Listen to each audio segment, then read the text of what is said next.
Hello students. तो हम ज्ञान सागर का पाठ अन्याय के खिलाफ लड़ाई पढ़ चुके थे पिछले वीडियो में, और हमने ये पाठ समाप्त किया था। तो अब हमारे प्रश्न उत्तर की बारी है। तो अभ्यास कार्य किया जाए। तो आइए देखें प्रश्न उत्तर, और आपने ये प्रश्न उत्तर अपनी नोटबुक में उतारने हैं। और चलिए पहला प्रश्न देखें। किस बात से पता चलता है कि बेस्टियन स्वभाव से बहुत क्रूर और अक्खड़ था? देखिए, पाठ में ऐसा कौन सा अंश आया था, कौन सी बात थी जहाँ से हमें ये पता चलता है कि वो सच में ही बहुत क्रूर और अक्खड़ स्वभाव का था। तो देखिए, इसका उत्तर है सामने आपकी स्क्रीन पर। आप यहीं से उतार कर अपने नोटबुक में आप अपना काम कर सकते हैं। तो बेस्टियन स्वभाव से बहुत अक्खड़ और क्रूर था। वह आदिवासियों के गांव में गया और बड़े घमंड के साथ खूब चिल्ला चिल्लाकर बोला, दिन में जंगल में सड़क बनाने का काम शुरू होगा। तुम सब लोगों को इस काम पर पहुंचना है। अगर नहीं पहुंचे तो ठीक नहीं होगा। अंग्रेज सरकार का हुक्म है, यह जान लो। आदिवासी लोग चुप हो गए और किसी ने हिम्मत करके तहसीलदार से जब पूछना चाहा कि काम करेंगे तो बदले में क्या मिलेगा, तो बेस्टियन का चेहरा तमतमा गया। क्या मिलेगा? हुक्म बजाना नौकर का काम है, आगे से यह सवाल मत पूछना। तो देखिए, ये उसने कहा था ना पाठ में, जब आदिवासी लोग कह रहे थे, क्योंकि उनकी तो रोज़ी रोटी खेती के माध्यम से होती थी। तो यहाँ पर अब सड़क निर्माण का कार्य होना था, और जब उसने गुस्से से उनको कहा कि तुम्हें काम करना है और क्या मिलेगा ये मत पूछो, यानी मुफ्त में काम करवा रहे थे। तो यहीं से पता चलता है कि बेस्टियन का स्वभाव बहुत ही क्रूर और अक्खड़ था। ठीक है, तो ये आपके सामने उत्तर है। आप इसको रोक कर आराम से अपनी नोटबुक में उतार सकते हैं। आगे बढ़ते हैं दूसरे प्रश्न की ओर।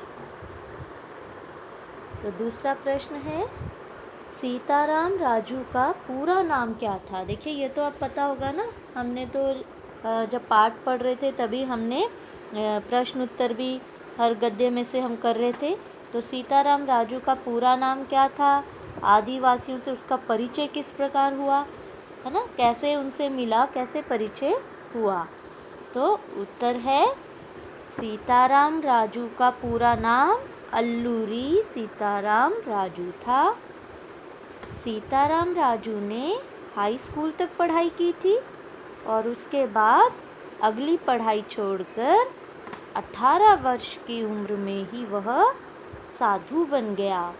और जब वह उन जंगलों में रहने आया तो आदिवासी लोगों से उसकी वह आदिवासी लोगों से अच्छी तरह हिल मिल गया, और लोग उसे अपने दुख दर्द की कहानी सुनाते और पूछते कि कैसे अपने कष्टों से छुटकारा पाए। तो इस तरह से वो क्या करता था, उनके साथ वो वहाँ पे रहने आया तो वो उनसे बातचीत करते थे, है ना, कि साधु महात्मा है तो हमारे कष्ट दूर करेंगे। तो इस तरह से वो उनको सलाह देता था। तो आपस में वो हिल मिल गए थे, क्योंकि वो उसी जंगल में रहा था जहाँ पर कोया आदिवासी रहते थे। तो ये प्रश्न 2 का उत्तर है।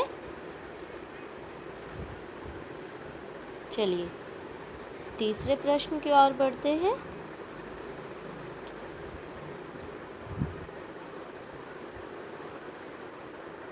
तो तीसरा प्रश्न है, सीताराम राजू की किस बात को सुनकर आदिवासियों में हिम्मत आई?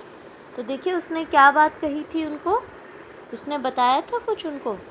बिल्कुल, सीताराम राजू ने आदिवासियों से कहा कि अत्याचार के सामने डरना नहीं चाहिए।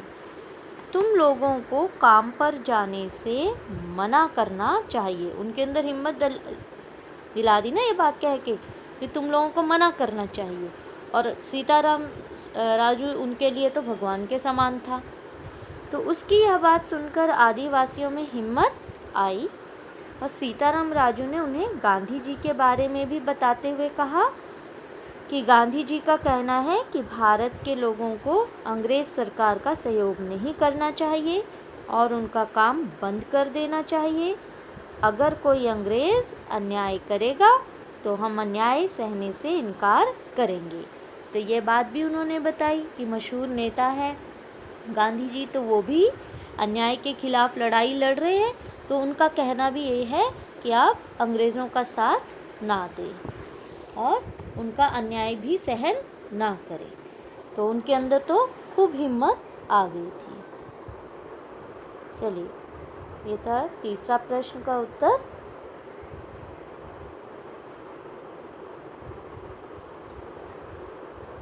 अगला प्रश्न, गोया आदिवासी भारतीय सिपाहियों का ध्यान किस प्रकार रखते थे? तो देखिए, ये भी हमने पढ़ा था ना कि भारतीय सिपाहियों को वो कुछ भी नहीं होने देते थे। तो उत्तर 4 है, जंगल की संकरी पगडंडियों पर से जब सेना की टुकड़ी गुजर रही होती तो जंगलों में छिपे आदिवासी भारतीय सिपाहियों को गुजर जाने देते और जैसे ही अंग्रेज सार्जेंट या कमांडर नज़र आते उन पर अचूक निशाना लगाते। सीताराम राजू ने आदिवासियों से कह रखा था कि अंग्रेज़ों से लड़ो पर एक भी भारतीय सैनिक का बाल बांका ना होने पाए। तो अंग्रेज़ों की सेना में बहुत से भारतीय सिपाही भी थे। सीताराम राजू के आदेश का सख्ती से पालन हुआ। तो देखिए, इस तरह से उन्होंने, क्योंकि सीताराम राजू की बात तो वो अच्छे से सुनते थे और मानते थे, क्योंकि वो उनके लिए भगवान की तरह था कि वो कोई भी चमत्कार कर सकते हैं, है ना। तो इसलिए उन्होंने इस तरह से कहा, ठीक है, और उन्होंने इस बात को माना भी। तो वो भारतीय सैनिकों पर को कुछ नहीं होने देते थे और अंग्रेज सार्जेंट और कमांडर पर तो अचूक निशाना साध देते थे। चलिए, अगला प्रश्न,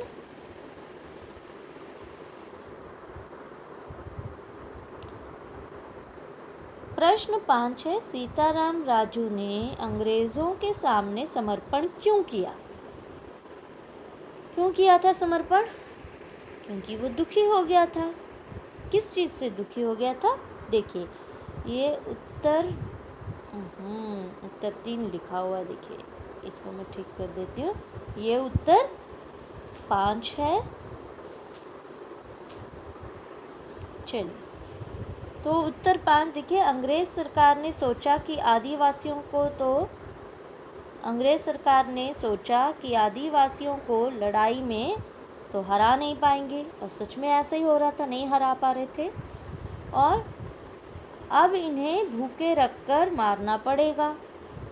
जंगल के अंदर गांव में राशन लाने वाले सारे रास्ते बंद कर दिए गए।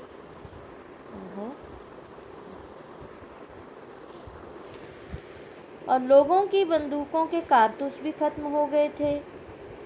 इसके कारण अंग्रेज़ों के सिपाही गाँव में घुसकर लोगों को मारने पीटने लगे, क्योंकि अब उनके पास भी ना बंदूकों में कारतूस ही नहीं है, तो उन्हें लग गया कि अब डरना किस लिए, है ना। तो यहाँ तक कि उगी हुई फसल को भी जलाया जाने लगा और आदिवासियों की हिम्मत अब जवाब देने लगी। सीताराम राजू से उनका दुख देखा नहीं गया, इसलिए सीताराम राजू ने अंग्रेज़ों के सामने आत्मसमर्पण किया, है ना, ताकि वे उन लोगों को सताना बंद कर दे, अंग्रेज़ आदिवासियों को सताना बंद कर दे। ठीक है, तो ये था उत्तर 5। तो आप आराम से अपनी नोटबुक में उतार सकते हैं। प्रश्न उत्तर आपके पास हैं, ठीक है, और बाकी जो काम है आपने अपनी ज्ञान सागर में ही करना है। केवल प्रश्न उत्तर आपने अपनी नोटबुक में करने हैं, ठीक है। चलिए आगे बढ़ते हैं। उचित शब्दों से रिक्त स्थान की पूर्ति कीजिए। तो ये तो आप स्वयं करेंगे, ठीक है। गलत आपने नहीं लिखना है। अन्याय के खिलाफ लड़ाई की घटना कौन से सन की है? कौन से सन की? 1922 की बात की थी। ये तो शुरू में लिखा था ना, 1922 की बात है। और सीताराम राजू ने डैश तक की पढ़ाई की थी। कहाँ तक की थी? हाई स्कूल तक की, है ना। मेजर गुड़ाल डैश गांव में डेरा डाले हुआ था। मेजर गुड़ाल कहाँ डाले हुआ था? मेजर गुड़ाल, वैसे नाम क्या था इसका? मेजर गुड़ाल मंपा, है ना। मेजर गुड़ाल मंपा गांव में डेरा डाले हुए था। और सीताराम राजू को डैश ने गोली मारी थी। किसने मारी थी? कौन था वो? कुंचू मेनन, है ना। कुंचू मेनन था ना जिसने उसको गोली मारी थी।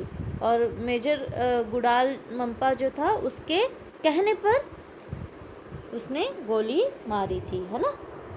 तो चलिए, बहुत सारे हमारे देखो वन लाइनर क्वेश्चंस भी यहाँ से बन जाते हैं कि अन्याय के खिलाफ लड़ाई की घटना कौन से सन की है? बन गया 1922 की। सीताराम राजू ने कहाँ तक पढ़ाई की थी? हाई स्कूल तक। मेजर गुड़ाल, ठीक है, कहाँ डेरा, मेजर गुड़ाल मंपा कहाँ डेरा डाले हुए था? गांव में डेरा डाले हुए था। सीताराम राजू को किसने गोली मारी थी? तो सीताराम राजू को कुंचू मेनन ने गोली मारी थी। और किसके इशारे पर, किसके कहने पर? तो मेजर गुड़ाल मंपा के इशारे पर उसने, कुंचू मेनन ने सीताराम राजू को गोली मारी थी, ठीक है। तो इतना काफ़ी है आज के लिए। आज के लिए आप इतना ही कीजिए कि आप प्रश्न उत्तर जो है अपनी नोटबुक में करेंगे। और ये रिक्त स्थान है, इसको आप यहीं ज्ञान सागर में ही करेंगे, पेंसिल से कीजिए। और बाकी जो है प्रश्न बातचीत के लिए, अनुमान और कल्पना के प्रश्न, इन पर ज़रूर नज़र डालें ताकि कल हम बाकी प्रश्नों के उत्तर ज़रूर हल करें। और साथ ही साथ हम भाषा की बात, है ना, इन सब के बारे में भी फटाफट जान लेंगे, ठीक है।